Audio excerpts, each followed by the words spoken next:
देखिए, श्री अखिलेश यादव जी जब से बिहार चुनाव हार करके आए, उनका मानसिक संतुलन बिगड़ा हुआ।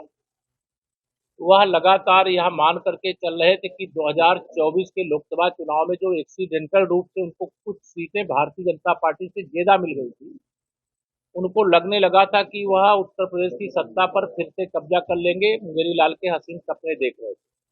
बिहार में गए थे, उन्होंने वहां भाषण दिया कि अवध में हराए हैं और मगध में हराएंगे। लेकिन बिहार की जनता ने माननीय प्रधानमंत्री मोदी जी के नेतृत्व में, वहां के मुख्यमंत्री श्री नीतीश कुमार जी के नेतृत्व में, भारतीय जनता पार्टी के दोनों जो उप मुख्यमंत्री सम्राट चौधरी जी और विजय सिन्हा जी के नेतृत्व में इतना जबरदस्त समर्थन दिया कि उनकी नींद उड़ी हुई है। उनको यह समझ में आ गया है कि 2047 तक समाजवादी पार्टी के सत्ता तो छोड़िए, विपक्ष में भी बने रहने के लायक उनको समर्थन प्रदेश की जनता देगी कि नहीं देगी। इसके कारण से वो उल्टे सीधे काम लगातार कर रहे हैं, लेकिन समाजवादी पार्टी का भविष्य अंधकारमय है। आप देख लीजिए बिहार का रिजल्ट जिस दिन से आया है, इसको अन्यथा रूप में नहीं लेना चाहिए, लेकिन जब लोकसभा चुनाव ये जीते तो लाल टोपी वाले और सपा समर्थक जालीदार टोपी वाले चारों तरफ दिखाई देने लगे थे। लेकिन जैसे ही बिहार का रिजल्ट आया, अब लाल टोपी वाले और उनके साथी सब गायब हो गए। तो इससे ये ध्यान में आता है कि अखिलेश जी की जो राजनीति है वो अंत की ओर है। समाजवादी पार्टी का सूर्य अस्त होना है। एक एक व्यक्ति सवाल कर लो यार।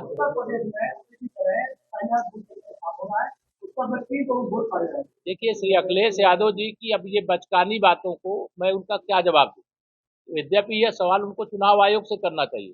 एसआईआर की प्रक्रिया अभी तो फार्म केवल ये जमा किया जा रहा है, कौन मतदाता है कौन नहीं है, कौन जीवित है कौन मृतक हो गया है, कौन जहां रहता था वहां रह रहा है, कौन वहां छोड़ करके चला गया है। अभी तो एसआईआर की ये प्रक्रिया है। इस प्रकार के सवाल उठा करके अखिलेश यादव जी हंसी का पात्र बनते हैं, मजाक का पात्र बनते हैं। पहले पूरे विषय का अध्ययन कर ले और उसके बाद वह बोले। हम तो चुनाव आयोग के मतदाता सूची के शुद्धिकरण के अभियान का स्वागत करते हैं और पूरी ताकत से उस पर लगे। हालांकि इसके पहले उन्होंने लोकसभा का टीवी शो लगा था। कौन? हुमायूं कबीर है। छोड़िए हुमायूं कबीर, भाजपा की 2026 वहां सरकार बनने वाली है। जब बाबर के नाम का या बाबरी के नाम का असली ढांचा अयोध्या से ढह गया, तो पश्चिम बंगाल में भाजपा की सरकार 2026 में बनने वाली है। ये राम भक्तों का, राष्ट्र भक्तों का अपमान है बाबर। अरे मस्जिद कोई बनाना चाहता है, हम विरोध नहीं कर रहे, लेकिन बाबर के नाम की कोई बनाएगा तो उसका विरोध ही नहीं होगा, उसका अंत हो जाएगा। हाँ, एक एक व्यक्ति सरकार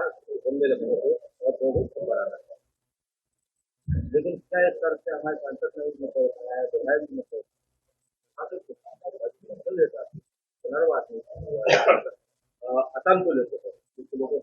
देख लेंगे, उसके लिए बात हुई है उच्च स्तर पे। लेकिन हमारी डबल इंजन सरकार, हमारी सरकार का एक ही लक्ष्य है कि किसानों को कोई नुकसान नहीं होना चाहिए और बुंदेलखंड का विकास भी नहीं रुकना चाहिए।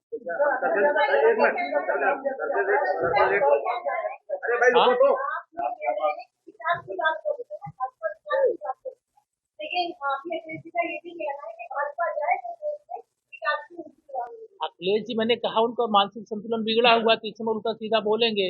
विकास क्या होता है 2014 के बाद देश ने देखा है, 2017 के बाद उत्तर प्रदेश ने देखा है और झांसी ने भी देखा है। 2017 के पहले बिजली आती नहीं थी, अब बिजली जाती नहीं है। अंतर ये है। हम यहाँ भी विचार करेंगे जो देखिए जो सही होगा, किसानों के हित में होगा, बुंदेलखंड के हित में होगा, सरकार उस पर बहुत संतुलित विचार करके निर्णय लेगी।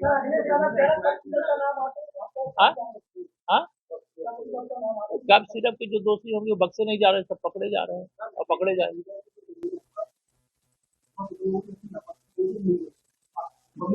देखिए, ये एक पर्टिकुलर विषय का मैं उत्तर नहीं दे सकता क्योंकि वो व्यापक विषय है। लेकिन हमारा ये प्रयास है कि किसान का नुकसान नहीं होना चाहिए और विकास प्रभावित नहीं होना चाहिए। जो निशाना साधते हैं वो लगातार निशाने पर है, क्योंकि भ्रष्टाचार, गुंडागर्दी, माफियागिरी किसी भी क्षेत्र की, ये समाजवादी पार्टी के नाम से पेटेंट है और इसकी जांच हो रही, जो पकड़े जाएंगे उनके खिलाफ कार्रवाई होगी। धन्यवाद।